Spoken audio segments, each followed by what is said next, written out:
বাংলাদেশের সঙ্গে চুক্তি অনুযায়ী আদানি পাওয়ার প্ল্যান্টের ১৬০০ মেগাওয়াট বিদ্যুতের পুরোটাই সরবরাহের তাগিদ বাংলাদেশের। তোড়জোড় চলছে চলতি বছর থেকেই তা বাস্তবায়নের। বাংলাদেশের এক কর্মকর্তার দেয়া বিশেষ সাক্ষাৎকারের ভিত্তিতে এ তথ্য তুলে ধরে বার্তা সংস্থা রয়টার্স।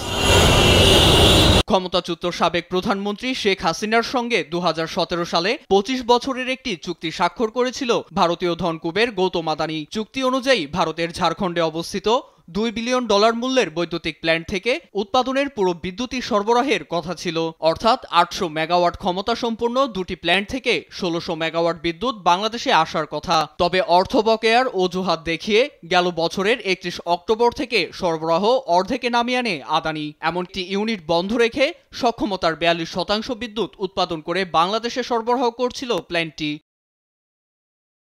তবে বাংলাদেশ পাওয়ার ডেভেলপমেন্ট বোর্ড বিপিডিপি রয়টার্সকে জানায়, বকেয়া পরিশোধের জন্য তারা প্রতি মাসে আদানি পাওয়ারকে $২৫ মিলিয়ন সরবরাহ করে আসছে। তাই দ্বিতীয় প্ল্যান্টটি থেকেও আবার বিদ্যুৎ সরবরাহের তাগিদ দেয় রাষ্ট্রীয় প্রতিষ্ঠানটি।